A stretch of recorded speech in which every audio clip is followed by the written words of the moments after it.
ವ್ಯಾಪ್ತಿಯಲ್ಲಿರುವ ಸುಮಾರು 1,200ಕ್ಕೂ ಹೆಚ್ಚು ಅಂಗಡಿಗಳಲ್ಲಿ 2021ನೇ ಸಾಲ ನಾವು ಏನು ಎನ್ಹಾನ್ಸ್ ಮಾಡಿ ಬಾಡಿಗೆ ನಿಗದಿಪಡಿಸಿದ್ವೋ ಅದನ್ನು ಸರಿಯಾಗಿ ಪಾವತಿ ಮಾಡೋದಿಲ್ಲ ಅಂತೇಳ್ಬಿಟ್ಟು ವಸೂಲಿ ಮಾಡಿದೆ ಅಂತೇಳ್ಬಿಟ್ಟು ಕಳೆದ ವಾರ ಲೋಕಾಯುಕ್ತವರೆಲ್ಲ ಭೇಟಿ ನೀಡಿ ಈ ಬಗ್ಗೆ ತ್ವರಿತವಾಗಿ ಬಾಡಿಗೆ ವಸೂಲಿ ಮಾಡಬೇಕು ಅಂತ ಸೂಚನೆ ಕೊಟ್ಟಿದ್ದಾರೆ. ಈ ನೆಲೆಯಲ್ಲಿ ನಾವು ತಂಡಗಳನ್ನು ರಚಿಸಿ ಅವ್ರನ್ನೆಲ್ಲ 1-2 ವಾರದ ಒಳಗಾಗಿ ಎಲ್ಲ ಅಂಗಡಿ ಬಾಡಿಗೆಯನ್ನು ವಸೂಲಿ ಮಾಡಿ ನಗರಸಭೆಯಲ್ಲಿ ಜಮೆ ಮಾಡಲು ಸೂಚನೆ ನೀಡಲಾಗಿದೆ. ಅದರ ಪ್ರಕಾರ ತಂಡಗಳೆಲ್ಲ ಈಗ ಅಂಗಡಿಗಳಿಗೆಲ್ಲ ನೋಟಿಸ್ ಜಾರಿ ಮಾಡಿ ವಸೂಲಿ ಕಾರ್ಯ ಪ್ರಾರಂಭಿಸ್ತಾ ಇದ್ದಾರೆ. ನಾನು ಅಂಗಡಿ ಮಾಲೀಕರಲ್ಲಿ ಏನು ವಿನಂತಿ ಮಾಡ್ತೀನಿ ಅಂದರೆ, ಸುಮಾರು 6 ವರ್ಷಗಳಿಂದ ನೀವು ಅಂಗಡಿಯಲ್ಲಿ ಉಳ್ಕೊಂಡಿದ್ದೀರಾ. ಅದು ಬಾಡಿಗೆ ಕೂಡ ನಾವು ಜಾಸ್ತಿ ಹೆಚ್ಚಾಗಿ ಮಾಡಿಲ್ಲ. ಕೌನ್ಸಿಲ್ ರೆಸಲ್ಯೂಷನ್ ಪ್ರಕಾರ 2021ರಿಂದ ಮಾತ್ರ ಎನ್ಹಾನ್ಸ್ ಮಾಡಿದ್ದೀವಿ. ಅಲ್ಲಿಂದ ಸ್ವಲ್ಪ ಕುಂಠಿತಗೊಂಡಿದೆ ವಸೂಲಾತಿ. ಬಾಡಿಗೆದಾರ ಸರಿಯಾಗಿ ಕಟ್ತಾ ಇಲ್ಲ. ದಯಮಾಡಿ ಎಲ್ಲರೂ ನಿಗದಿತ ಅವಧಿಗಳಿಗೆಲ್ಲ ಪೇಮೆಂಟ್ ಮಾಡಬೇಕು. ನಗರಸಭೆ ಅಭಿವೃದ್ಧಿಗೆ ಎಲ್ಲರೂ ಸಹಕಾರ ಕೊಡಬೇಕು ಅಂತ ಈ ಸಂದರ್ಭದಲ್ಲಿ ಹೇಳ್ತೇನೆ. ಧನ್ಯವಾದ. ಬಿಟ್ಟಿದ್ದೇನಿಲ್ಲ, ಅವರೇ ವಾಲಂಟ್ರಿಯಾಗಿ ಅವರೇ ಕಟ್ಟಬೇಕು. ಅವರು ವ್ಯಾಪಾರ ವಹಿವಾಟು ಮಾಡ್ತಾ ಇದ್ದಾರೆ ಅಂದಮೇಲೆ ಅವರೇ ವಾಲಂಟ್ರಿಯಾಗಿ ಬಾಡಿಗೆ ಕಟ್ಟಬೇಕಾಗತ್ತೆ. ಆದರೆ ಅದು ಸ್ವಲ್ಪ ಹಿನ್ನಡೆ ಆಗಿದೆ. ಅವರು ಸರಿಯಾಗಿ ಕಟ್ಟಿಲ್ಲ, ಸಹಕರಿಸಿಲ್ಲ. ನಮ್ಮವರು ಸ್ವಲ್ಪ ಸಿಬ್ಬಂದಿ ಕೊರತೆ ಸ್ವಲ್ಪ ವಿಳಂಬ ಆಗಿರ್ಬೋದು. ಆದರೆ ಈಗ ಅದನ್ನು ವಸೂಲಿ ಮಾಡಲೇಬೇಕಾಗಿದೆ. ಅವ್ರಿಗೆ ಎನಿ ಟೈಮ್ ಅದು ಕಟ್ಟಲೇಬೇಕು. ಅದು ಬಾಕಿ ಉಳ್ಕೊಳ್ಳುತ್ತೆ.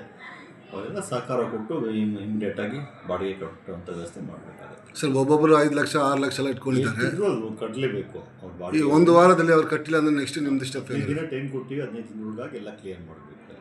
ಇನ್ ಕೇಸ್ ಅವ್ರು ಕ್ಲಿಯರ್ ಮಾಡಿಲ್ಲ ಅಂದರೆ ನಾವು ಅದನ್ನು ಕ್ಲೋಸ್ ಮಾಡಿ ಅವ್ರದ್ದು ಏನಿದು ಅಡ್ವಾನ್ಸ್ ಇದೆ ಅದನ್ನು ಮುಟ್ಕೋಲು ಹಾಕ್ಕೊಂಡು ಲೀಗಲ್ ಆ್ಯಕ್ಷನ್ ತೊಗೊಳ್ತೀವಿ. ಸೊ ಇವಾಗ ವೆಂಡರ್ಸ್ ಏನು ಹೇಳಕ್ಕೆ ಬಯಸ್ತೀರಾ ಸರ್? ಇಮಿಡಿಯೇಟಾಗಿ ಏನು ಬಾಕಿ ಉಳಿಸ್ಕೊಂಡಿದ್ದೀರೋ ಅದನ್ನೆಲ್ಲ ಪಾವತಿ ಮಾಡಬೇಕು ಅಂತ ನಾನು ಹೇಳ್ತೀನಿ. ಈ ದಿನ ನಾವು ಇವತ್ತಿಂದ ಮಾರ್ಕೆಟ್ MG ಮಾರ್ಕೆಟಲ್ಲಿ ಯಾರ್ಯಾರು ಹೆಚ್ಚಿಗೆ ಬಾಕಿ ಉಳಿಸ್ಕೊಂಡಿದ್ದಾರೆ, ಸೊ ಅವ್ರ ಕಡೆಯಿಂದ ಎಲ್ಲ ಕಡೆಯಿಂದನೂ ಏನು ಬಾಕಿ ಉಳಿಸ್ಕೊಂಡಿದ್ದಾರೆ ಅದನ್ನು ವಸೂಲಾತಿ ಕಾರ್ಯಕ್ರಮ ಇಟ್ಕೊಂಡಿದ್ದೀವಿ. ಸೊ ಹಾಗಾಗಿ ಎಲ್ಲರೂ ಏನು ವರ್ತಕರು ಬಾಡಿಗೆದಾರರು ಇದ್ದಾರೆ, ಆ ಬಾಡಿಗೆದಾರರು ನಗರಸಭೆಗೆ ಏನು ಉಳಿಸ್ಕೊಂಡಿದ್ದಾರೆ ಬಾಡಿಗೆ ಅದನ್ನು ಕಟ್ಟಬೇಕು ಅಂತ ಅವರಲ್ಲಿ ಮನವಿ ಮಾಡ್ತೀನಿ. ಏನು ಸಡನ್ ಆಗಿ ಏನು ನಿಮ್ಮದು ಇನ್ಸ್ಪೆಕ್ಷನ್, ಸಡನ್ ಆಗಿ ಏನು ಕಲೆಕ್ಷನ್? ಸಡನ್ ಏನಿಲ್ಲ, ಇದು ರೊಟೀನ್ ವರ್ಕು. ಸೊ ಅದನ್ನು ಬಾಕಿ ಬೇರೆ ಕೆಲಸದ ಒತ್ತಡಗಳಿಂದ ಬಾಕಿ ಮಾಡಲಿಕ್ಕೆ ಆಗ್ತಾ ಇರ್ತಿಲ್ಲ. ನಮಗೆ ಸೆನ್ಸಸ್ಸು ಇನ್ನೊಂದು ಬೇರೆ ಬೇರೆ ಕೆಲಸಗಳು ಆಗ್ತಿತ್ತು. ಸೊ ಹಾಗಾಗಿ ಇವಾಗ ಈಗ ಬಂದಿರತಕ್ಕಂಥ ಹೊಸ ಪೌರಾಯುಕ್ತರು ಆದೇಶ ಕೊಟ್ಟಿದ್ದಾರೆ. ಸೊ ಏನು ಬಾಡಿಗೆ ಇದೆ, ಬಾಕಿ ಏನಿದೆ ಅದನ್ನು ವಸೂಲಿ ಮಾಡಿ ಅಂತ ಹೇಳ್ಬಿಟ್ಟು ಎಲ್ಲರಿಗೂ ಕಚೇರಿ ಆದೇಶ ಕೊಟ್ಟಿದ್ದಾರೆ.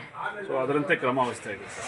ಎಷ್ಟು ದಿನ ಟೈಮ್ ಕೊಟ್ಟಿದ್ದೀರಾ ಅವ್ರಿಗೆ? ಏನಾದರೂ ಇನ್ಸ್ಟ್ರಕ್ಷನ್ ಕೊಟ್ಟಿದ್ದಾರೆ? 7 ಡೇಸ್ ಟೈಮ್ ಕೊಟ್ಟಿದ್ದಾರೆ. 7 ಡೇಸ್ ಕಟ್ಟಿಲ್ಲ ಅಂದರೆ ಯಾರು ಬಾಡಿಗೆ ಬಾಕಿ ಉಳಿಸ್ಕೊತಾರೋ ಅಂಥ ಅಂಗಡಿಗಳನ್ನ ಸೀಸ್ ಮಾಡ್ತಾರೆ. ಬೇರೆ ಅವ್ರಿಗೆ ಏನೋ ಆಪ್ಷನ್ ಏನಾದ್ರು ಕೊಟ್ಟಿದ್ದೀರಾ? ಎಷ್ಟೆಷ್ಟು ಒಬ್ಬೊಬ್ಬರು ಅಂಗಡಿಗಳು ಎಷ್ಟೆಷ್ಟು ಬ್ಯಾಲೆನ್ಸ್ ಇಟ್ಕೊಂಡಿದ್ದಾರೆ? ಇದ್ದಾರೆ. ಒಬ್ಬೊಬ್ಬರದ್ದು ಇವ್ರದ್ದು ಎಷ್ಟಿದೆ? ಇವ್ರದ್ದು 24,000 ಇದೆ. ಸುಮಾರು 5 ಲಕ್ಷ 6 ಲಕ್ಷ ಆ ಥರ ಎಲ್ಲ ಉಳಿಸ್ಕೊಂಡಿದ್ದಾರೆ. ಅಂಥದ್ದನ್ನು ಕಟ್ಟಲೇಬೇಕು ಅಂತ ಅವ್ರನ್ನ ರಿಕ್ವೆಸ್ಟ್ ಮಾಡ್ತಾ ಇದ್ದಾರೆ.